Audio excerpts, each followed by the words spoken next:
Hi, I'm Judy Dans and welcome to my workroom. Today's video is about the Accuquilt Go Cutter Triangles in a Square Die. And it makes a unit for a traditional block known as 5440 or Fight. And it's this funky little triangle unit, center triangle with two wings on it. And this is what this die cuts. Now it cuts a 9-inch finished block, which just happens to be the size of block used in my table runner project right here.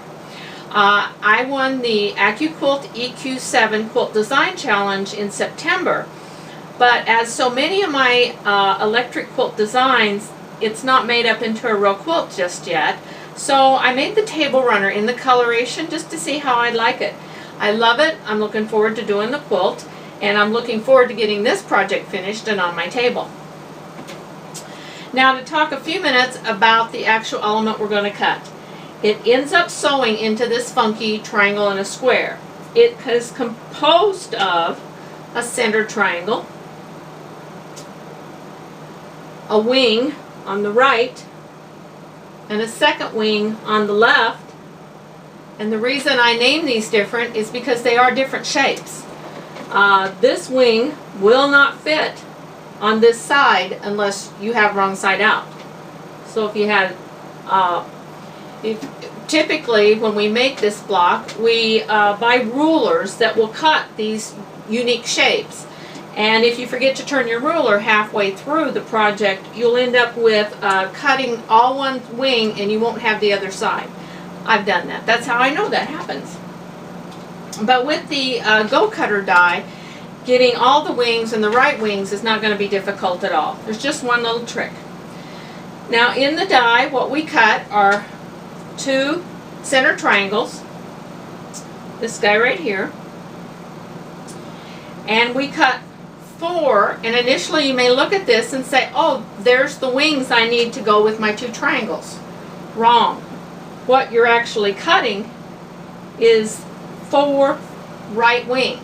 With 2 layers of fabrics, you can cut all of the pieces you need to make these 4 units in a block.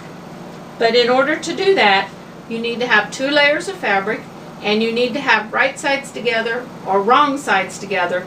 They just can't be facing the same direction.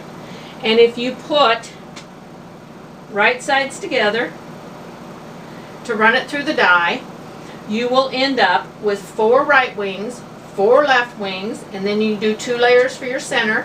You'll have 4 centers. If you don't want to make 4 units, then you'll just, there are 2 that you can cut instead of 4, but you always need 2 layers. That's important for this in order to get the right and left wings.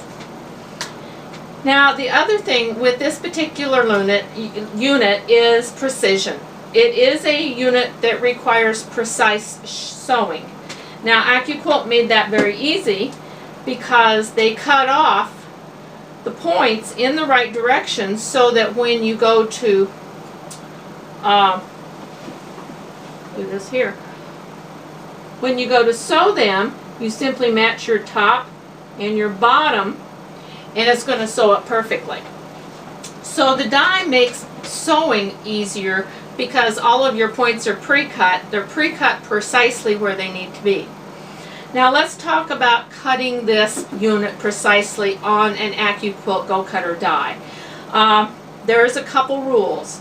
Rule number 1, you really need to place the selvage of your fabric so that the lengthwise grain follows the long edge of the die.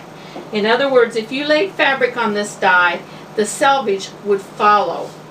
And so the hard grain, the grain that doesn't stretch, follows the die. The problem is, as the fabric goes under the roller, it can stretch.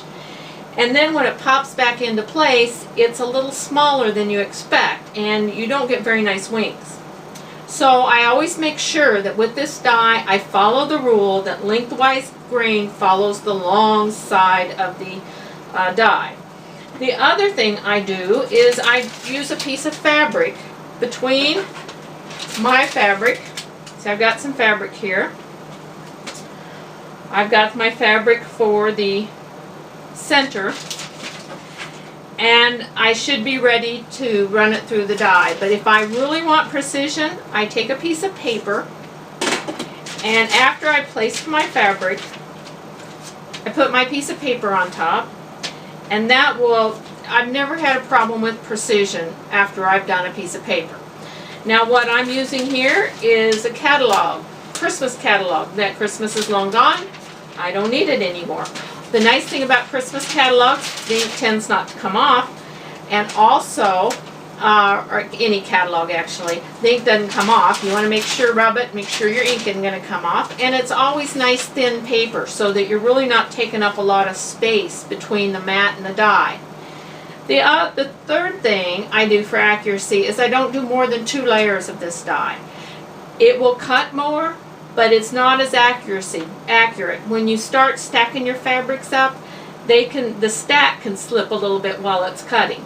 So I cut 1 block at a time, 2 layers of fabric, and I never have a problem. Next, I'm going to show how to sew this unit, how to match up the trimmed off corners and to sew it, and it's really going to be easy. Okay, we're now going to sew the triangle in a square unit. We have our center triangle and a right wing and a left wing. Now one thing to note about this triangle, and one of the reasons it's so hard to cut, it is not a unilateral triangle. Notice how my points line up. But if I go to the bottom side of my triangle, they don't line up. In other words, this bottom side is shorter than the 2 longer wing sides. So if you get to a point where you lay it out and it doesn't match up and you think you miscut, you did not miscut. You simply need to turn your triangle. So this is how it lays out. Now notice this lines up, this lines up. I'm going to fold these over, and I have my flat top matching and my flat angle matching, and I'm ready to sew that. And my perfect 1/4 inch is actually noted in this piece. Corner to corner is your perfect 1/4 inch. Now I'm going to sew this, and I'm going to start at the very corner, this corner right here. We'll put the needle down, but the Accuquilt is, I know it likes the Bernina 1/4 inch. On my throat plate for my Bernina, I have a 1/4 inch tick mark on the throat plate right here. And if I keep the fabric next to that tick mark, not where it's covered, but lay right next to it, I'll have a perfect 1/4 inch. So I'm going to sew. Now notice I'm not using any pins. I know my machine, and it does not scoot fabric. I also have the ability to adjust the foot pressure. In other words, I have a little knob over here that allows me to tell how much downward pressure is on that pressure foot. And if your machine is scooting fabric on the top as you sew, one thing you can do to fix it is to lighten your foot pressure. And if you don't know what I'm talking about, go to your manual. And if you don't find anything about this in your manual, you won't be able to do it on your machine. There's a lot of machines you can't do it. There's a lot of machines you can. So it depends on your make and model. If you have a machine that scoots fabric pretty bad, then you probably need to throw a pin or 2 in. I used to have one. I had to pin everything I did because it scooted fabric so bad. One of the reasons I decided on a new machine when the time came. So now notice I'm getting towards the end. One thing all machines do, doesn't matter make, model, they will skew fabric at the end, especially odd shapes like this. It will skew the fabric to either the right or to the left. And there is something you can do to avoid that, and a lot of people don't know about this. One thing is to guide your fabric as close to the needle as you can with a sharp point. Historically, people have used stilettos, but we have new seam rippers from like this Clover seam ripper that's nice, long, easy to hold on to, and has a very sharp point. And so I just used my seam ripper as a stiletto to guide it in.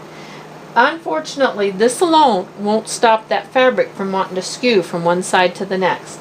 The other thing I have to do is I put a finger right next to my foot, and I allow my finger to gently hold the fabric and slide along against the foot, and that will keep the fabric straight and allow you to sew a straight seam. So to show you this, okay, I'm holding with my stiletto, and notice my finger is just following right along. And there we go. So now I have my piece sewn. I have my wing. Oh, look at that. This is nice because it all lines up at the top, which is what you really want to have happen. Now, unless you're doing a pattern that says otherwise, on this unit, even in the traditional world, the seam allowance should always go towards the wing. You should bring it out to the wing. And I like using this little guy here. You do need to press the seam allowance at least up here towards the top before you add your next piece in. So now I have my next piece to put in. I lay it in place. Now the other thing you have to note about these guys is that you have them in the right position. Not only do you have to worry about the triangle being right, but if you got this on the wrong side, you would not have the right shape of, you wouldn't finish your triangle, you'd have a really funky shape. So I always lay out my unit, and then I can bring it over. Now I'm going to do the very same thing. I'm going to line up the top, I'm going to line up the bottom, and now I'm ready to sew. Now to sew this without pins means I need to put this bulk and sew it first. So I'm just going to turn it over. And I have everything lined up. I'm holding it. I'm going to get rid of the strings so they don't get in my way. And I'm going to put this under the presser foot. And now my presser foot is on the bulk of the seam allowance. So it starts off sewing and it won't scoot the fabric. So I don't have to do I don't have to pin when I do it this way. I think in the directions for sewing these, especially from Accuquilt, they want you to put the wing on the bottom with the triangle on top. I've been making these for a lot of years and I've never noticed that wing on top or wing on bottom makes a difference. It might have something to do with the fact that the wings are a little bit more biased than the triangle. That's all I can think of. Otherwise, I don't know why you do it that way. So I will come down here to the end. And again, I'm going to use my stiletto to hold on, and I'm going to bring my finger over. And we're going to just guide it to the end. And then again, seam allowance goes out towards the block. We open it up. And we have our triangles in a square unit. Thank you for visiting my video and my blog, and if you're part of the blog hop,